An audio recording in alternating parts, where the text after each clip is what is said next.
তো গাইস তোমরা প্রথমে ভিডিওটা দেখো, তারপরে কিছু পানি কামের পড়বো।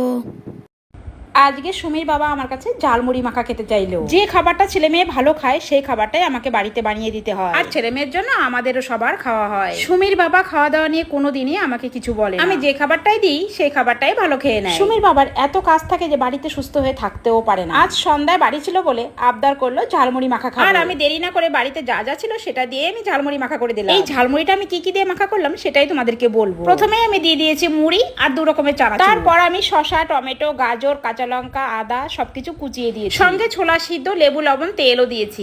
तो चलिए शुरू करते हैं। হঠাৎ করে ঝালমুড়ি বানালো, তাহলে ছোট ছোট কি সমস্যা করলো? বলছি মুড়ি থেকে আদা খাই রে ভাই। স্বামী রচনা বলতো, এখন তার স্বামী রচনা বলছে।